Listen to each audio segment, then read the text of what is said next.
Can you explain the difference between ambiguous verses and clear verses? Okay, yes. So a clear verse is something that most people can label, just understand. It is what it is. It says what it does. An ambiguous verse is a verse that could have more than one meaning, and you would need more information to work out what that meaning could be. So I'll give you an example of this in Christianity.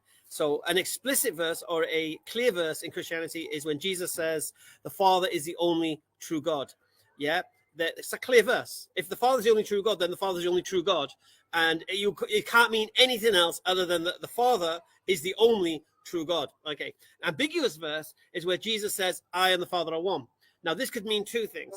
This could either mean, it could be an ontological understanding, that it's, say, Jesus is actually declaring that he's one in essence with the Father, or it could be Jesus saying he's one in purpose with the Father. So it's either one in essence, ontological, one in purpose, functional. Yeah? So it's either or. Okay.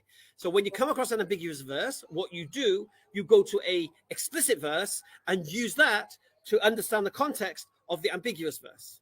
It ain't rocket science. Now, unfortunately, Christians don't have this ability, because with Christians, they can't recognize explicit verses. They treat explicit verses like they don't exist.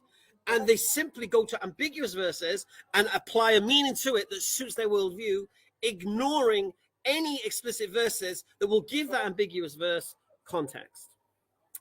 Ta-da! And this is what Allah says in the Quran about the mischief makers, that they will ignore explicit verses and they will dig in things that they can try to apply a meaning to or give it an interpretation of that suits their worldview, and whilst ignoring the explicit. And Christians do this when they deal with their Bible, and they do it when they come to the Quran.